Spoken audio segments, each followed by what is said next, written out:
warm welcome to this news hour on Equinoxe Television, live from our headquarters in Cameroon's economic capital, Douala.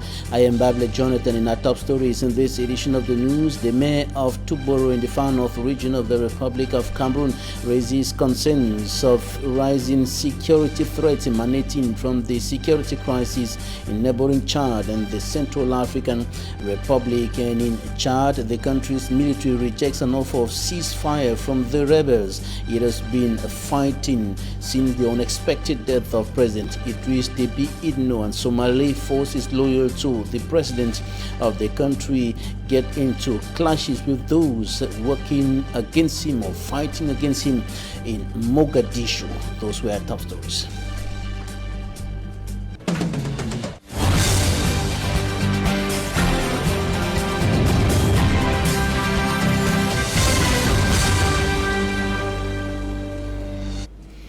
Thank you for joining us on this edition of the 6 p.m. Primetime News Hour on Equinoxe Television. Christians of the Evangelical Church of Cameroon Pula in the Konsamba municipality in the Mungo Division littoral region of the Republic of Cameroon get into a protest. They orchestrated a protest against the pastor, and the Christians on Sunday blocked the access into the Temple of Prayer. Details in this report by Smart Chikan Gabriel. It was an unusual atmosphere that characterized the Evangelical Church of Cameroon, EEC Polar Branch in Konsamba, Mungo Division. No church service as Christians blocked the way to the church with placards reading, "The Polar Parish has no priest. No to Pastor Kunye. Pastor Kunye out, and 9 years of incompetence out, Pastor." In front of the EEC Church in Pola, Christians have gathered chanting,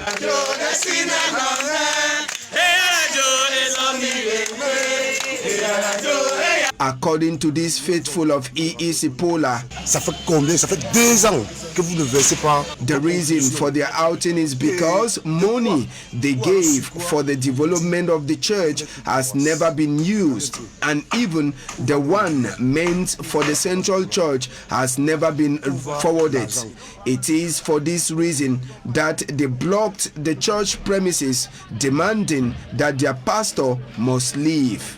If things were not pulling well at the Evangelical Church of Cameroon Polar Branch in Konsamba, the other branch at Mbarisomto was going on well, as baptism and confirmation was the hour of the day. From Pula to Bamuso in the Bakassi Peninsula, southwest region of the Republic of Cameroon, where our correspondent Derek Jato takes a look at underdevelopment challenges affecting that part of the country, and he indicates that potable water and electricity are not adequately supplied to the people of that part of the crisis-stricken southwest region of the country. These are just some of the underdevelopment challenges affecting the area. His report. In Bamuso subdivision, in the Bakassi Peninsula, the people say to get water even from doubtful sources is still a dangerous venture.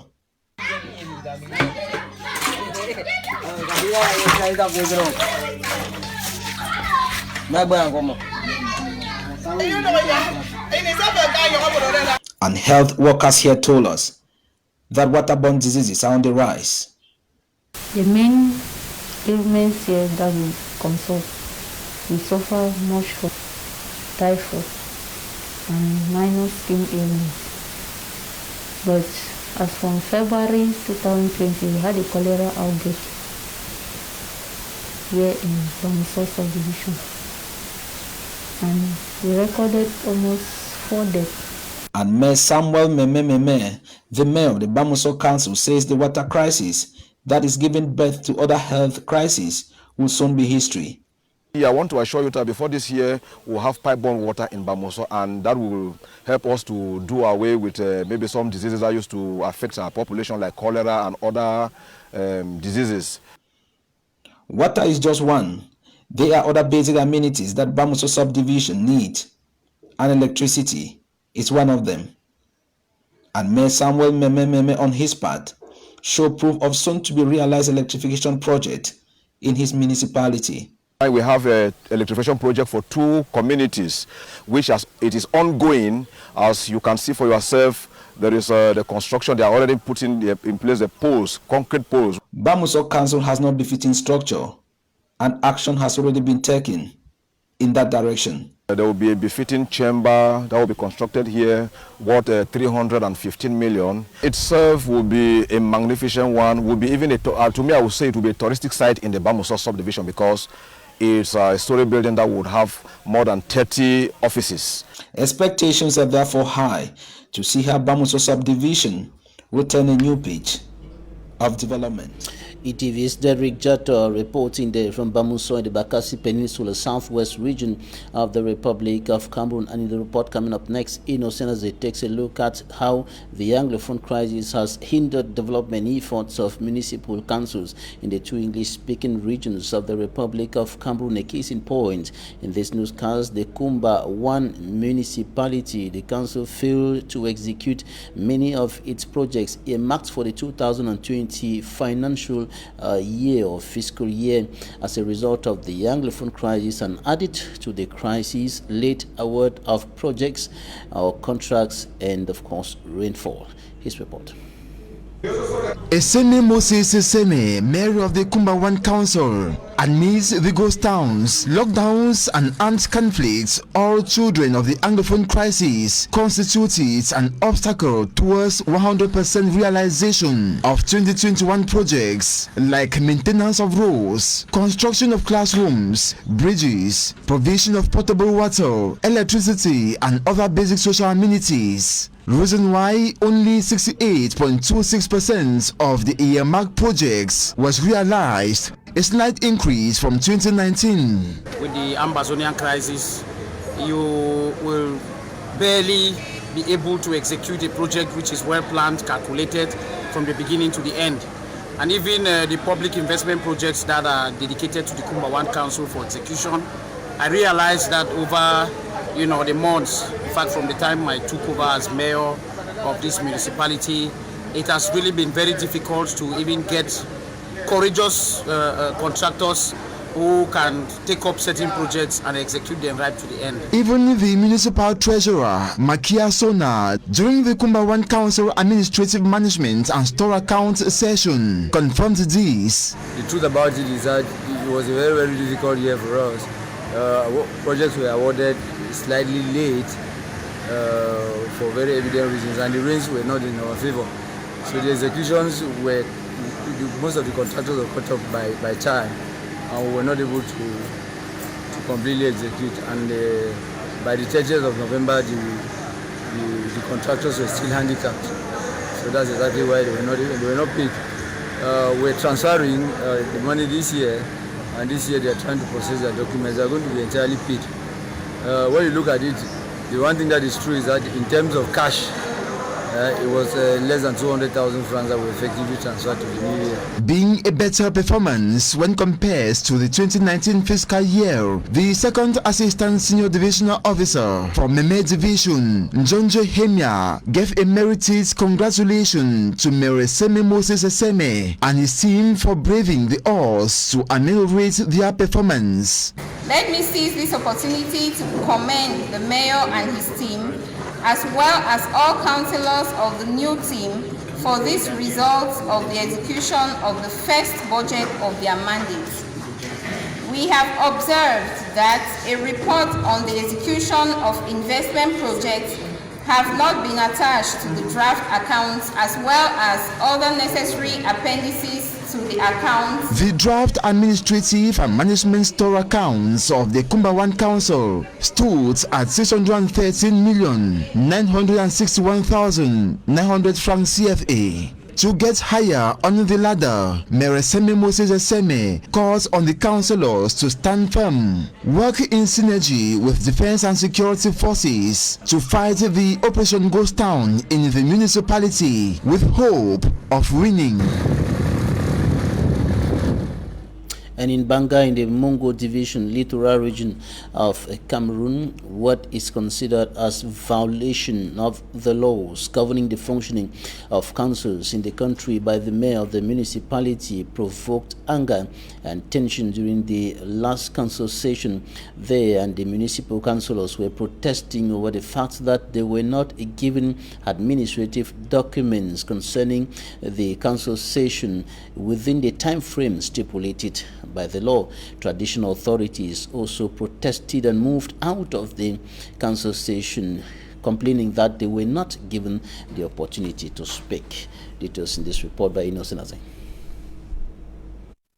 At the extraordinary session of the Mbanga Council in the Mungo Division of the Littoral Region, municipal councillors accused the mayor for failing to present to them administrative documents as stipulated by the law in force. The law stipulates that once a council session is convened, documents have to be presented to us at most 7 days before. In this case, we received the documents on opening day of the council session. Et au départ, nous avons estimé que nous n'avons pas suffisamment parcouru les différents comptes qui nous ont été soumis. Even representative of the senior divisional officer denounces lateness at which the session held, criticizing the slow pace at which the council functions. He urges the municipal councillors to repent from this slowness and meet the aspirations of the populations who voted them into office. In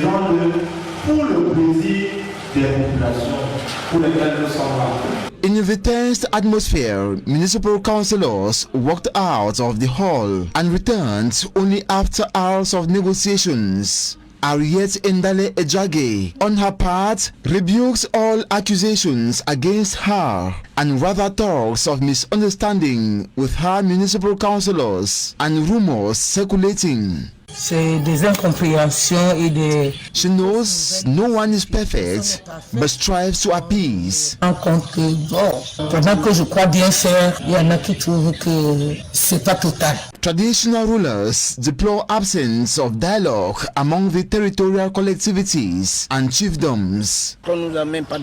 We were not even given the floor to speak.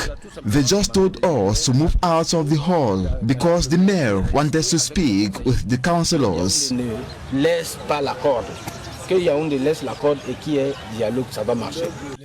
Initially scheduled to hold in March, the Mbanga Council session finally takes place after a month with an adopted budget standing at the tune of 530 million francs CFA. The mayor of Tuboro in the far north region of the Republic of Cameroon sees the security crisis in neighboring Chad and the Central African Republic risk escalating to Cameroon through his municipality. And he was speaking on the program La Vérité en Face on Equinoxe Television yesterday. And during that program, he also said that young people in Tuboro are facing intimidation and repression from the traditional ruler of Ray Buba. For me, Armstrong Standard report.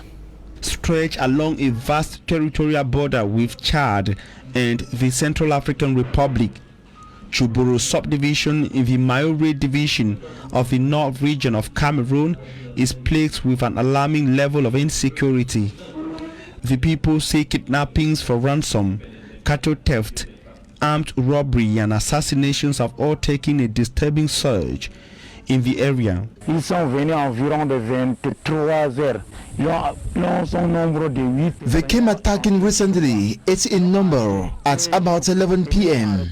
They entered my house, arrested 2 persons, and beat the hell out of my 2 wives. They also kidnapped my 2 brothers. As concerns properties looted, they carried away my stock of groundnut, maize, and cotton. 11 million francs CFA was taken from me.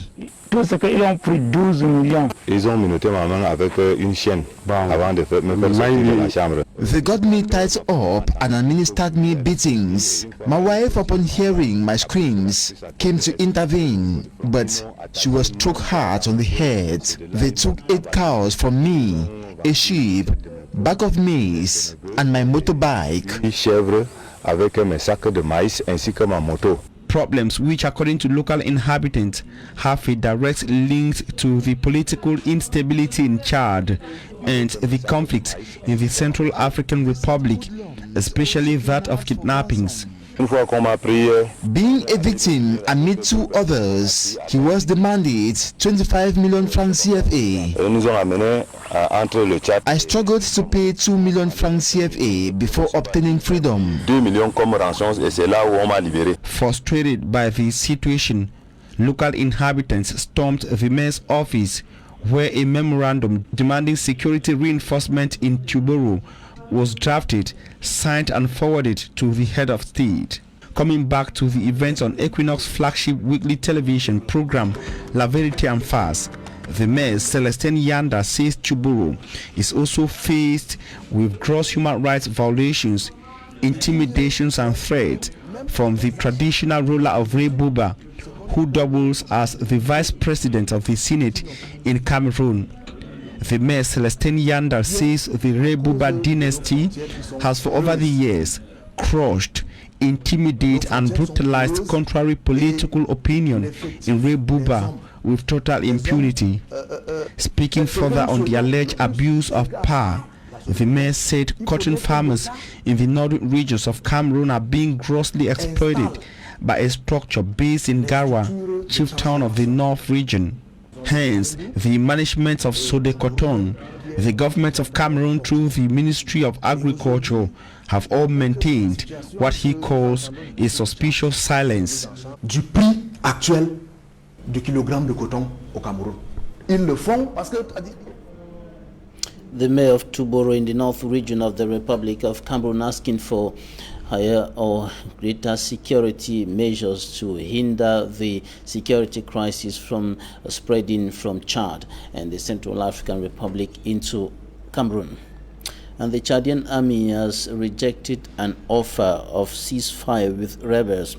It has been fighting since the unexpected death of President Idriss Déby Itno. The rebels, known as the Front for Change and Concord in Chad, swept down from the north on the last election day, demanding an end to Déby's 30-year rule. And Saturday, the rebels said they were ready to discuss a political settlement, but did not endorse the coup that brought President Déby's son, General Mahamat, to power as leader of the Transitional Council.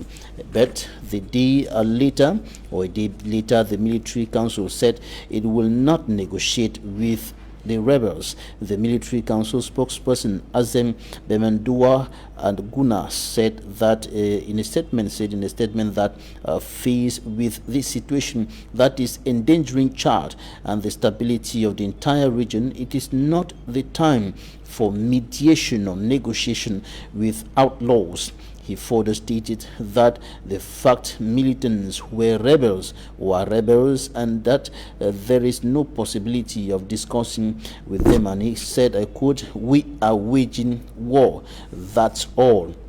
Azem Aguna also says that the leader of the FACT rebel, Muhammad Mahdi Ali, was sought for war crimes in Libya, where his rebel group has an active presence. The group was formed in 2016 with a goal of overthrowing the government of Chad and has been linked to fighting in Libya's most recent civil war.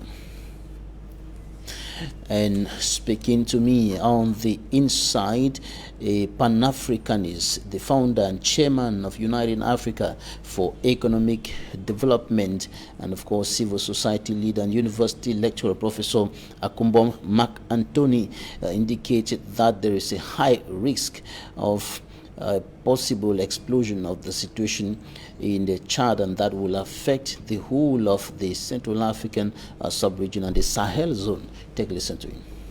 Trying to look at the field over there with rebels already well armed, not any kind. Rebels who are also against putting in place of the transitional council. the opposition who is actually against the transition, for the opposition, they practically can't do anything because it is the military. If they can only talk, but those who can really do something are the rebels. They might continue their campaign and keep on fighting, and that will cause chaos. The death of Idris Deby is not going to only be a hard hit on Chad. It's actually going to destabilize a lot of things in Central African sub-region. It's going to in fact, when we look at the Chad basin, the Chad basin, which has Nigeria, Niger, Cameroon, and Chad, the fear is might be the next person that is coming up will not have that strategy, will not be willing to lend his hand, and what is going to happen? The terrorists will spread again across the Lake Chad Basin area, and the rebels in Mali, they might rise again. In Libya, they might extend their forces. Sudan, they might step in. That was Professor Akumbo Mark Anthony, founder and chairman of United Africa for Economic Empowerment, speaking there now to Somalia. Fighting has broken out in the country's capital, Mogadishu, between different sections of the security forces. Reports says heavy weapons were used and mortar rounds fired near the presidential palace. Some of the military units support President Muhammad Abdullahi Mohammed, while others are opposed to him. Last week, President Mohammed approved a controversial 2-year extension of his term in office. His mandate officially ended in February 2021, and the move was strongly criticized by the international community, including the United Nations and the African Union. Yesterday, reports from Mogadishu said what started as localized clashes spread to other parts of the city, including central areas. It is not clear if there were casualties. Talking Point is up next.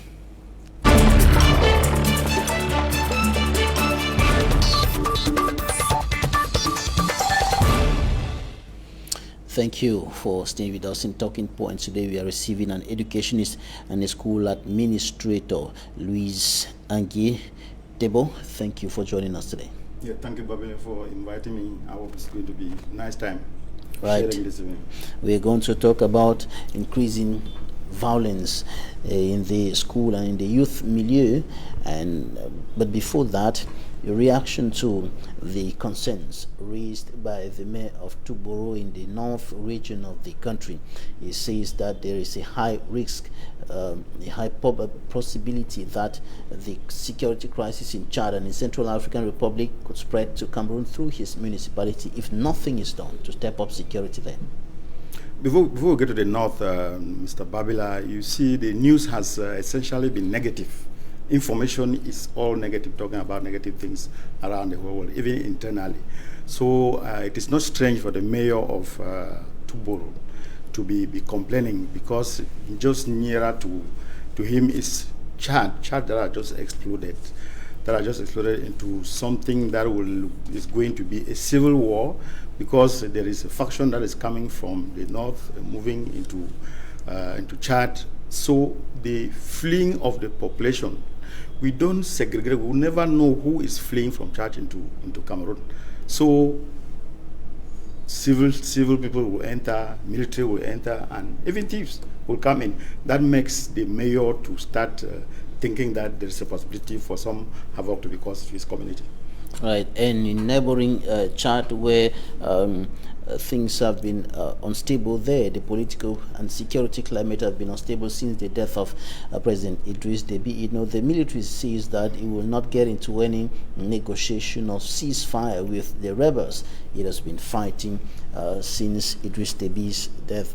What do you think about that? Well, it is very unfortunate for Idris Deby to have died at this hour. This is, if I were part of them, I would not have allowed Idris Deby to die at this hour, because this is time for him. It was time for him. He was moving already. He was working for the Chadians. It was no more like the other president that think otherwise. Unfortunately for him, things didn't turn out well. Well, I think that is a very unfortunate situation for Chad. That is a very unfortunate situation for Chad. But they have the choice.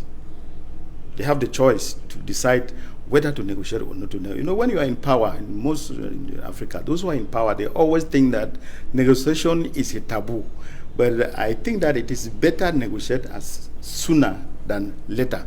Because whatever they are doing now, at the end of the day, or the end of the year, or the end of the century, what they must do is to go to a negotiating table. So I think that if they could change their mind now, they are still talking about might because they are in power, they think that they can do anything, but they don't know the worth of the rebels who are coming in. My opinion is that it will be better for them to accept to negotiate now than later. It's better to negotiate now than later. Now, a student of Government Technical High School in Njombe in the Mongo Division sees his hand chopped off by his friend out of the school campus, and the information reaching us indicates that they got into a fight, and in the course of the fight, his hand, one of his hands was simply cut off, completely cut off.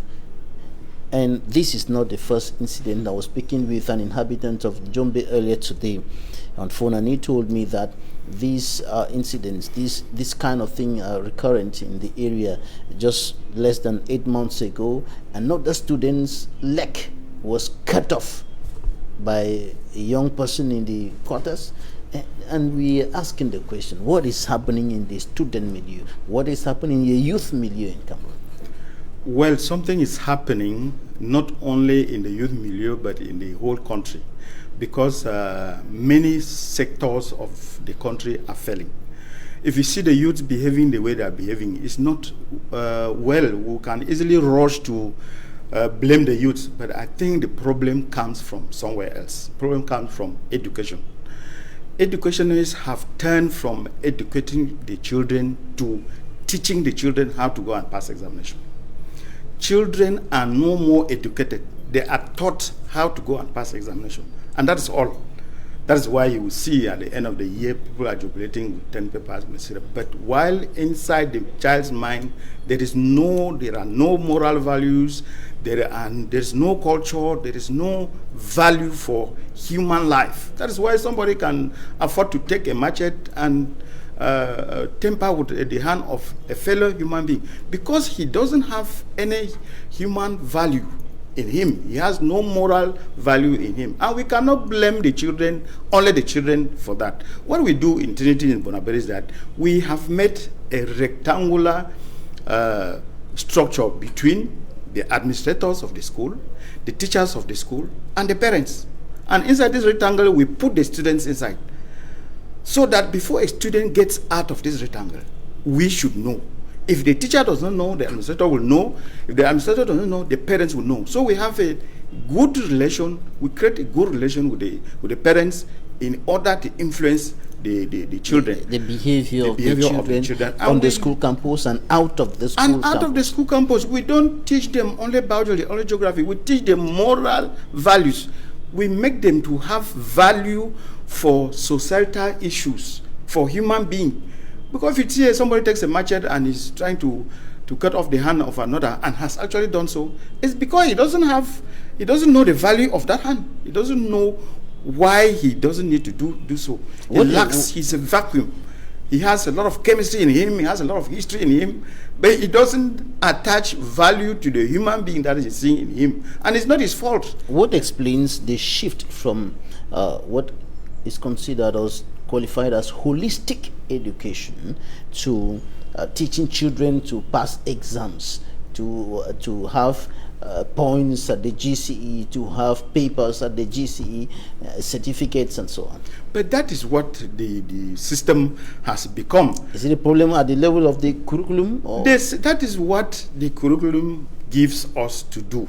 Then this curriculum has been handed to people who have decided not to do what they were taught, what others our grandparents taught them how to teach others. They have decided, they have surrendered in front of responsibility.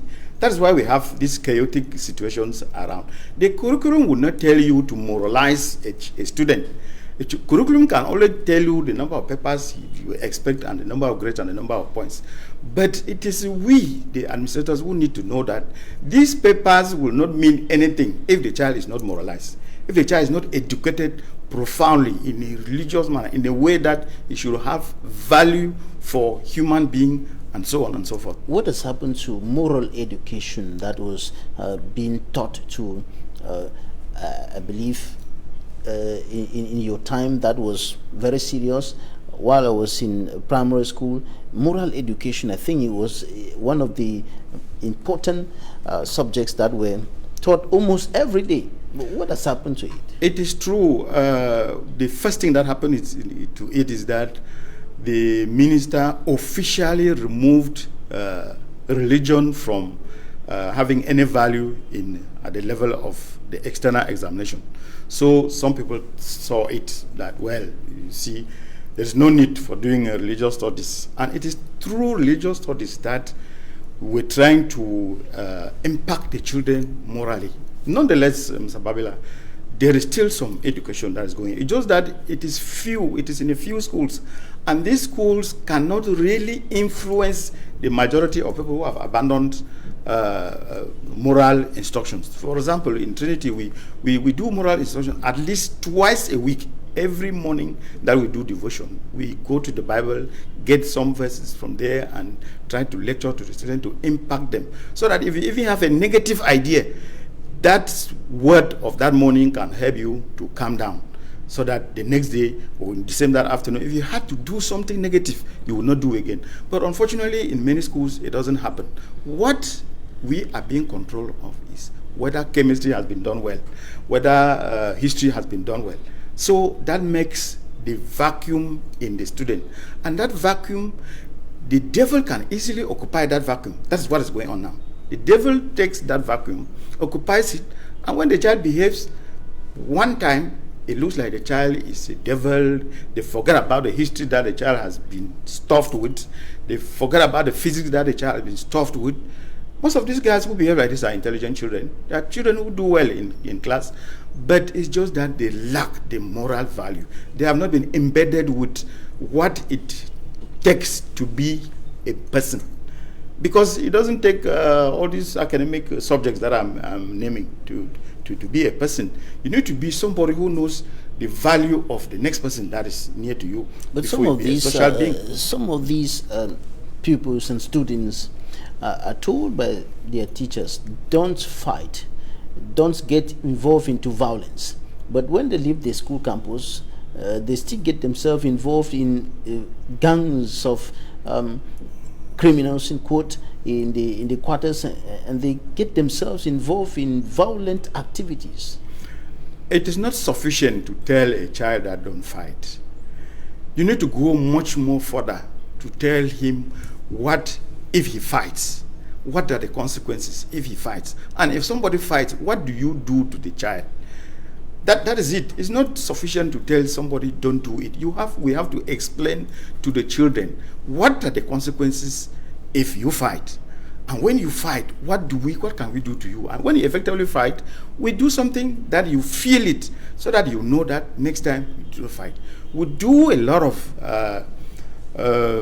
other educational talks with the children to take examples, take negative examples, compare with positive examples, and see how the positive examples, you have to look at the consequences, and the children are educated in that manner. They grow up to be human beings that have value for other human beings. Now, out of the school campuses, the young people in the society, most of them who are not going to school are involved in criminal activities, violent activities. In the two cases that I mentioned earlier in Njombe in the Mongo division, the most recent case, the hand of the student was cut off by his friend who doesn't go to school, and In the previous case, the leg of the student was cut off by his friend who does not go to school.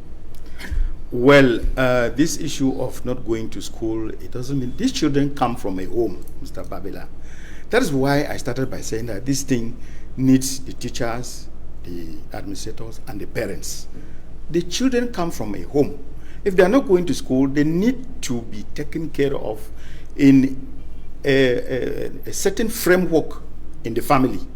But many families, many parents have resigned and surrendered to the children. There are parents who say that the child is more than me. So when a parent tells you that this child is more than me, what do you expect of the child?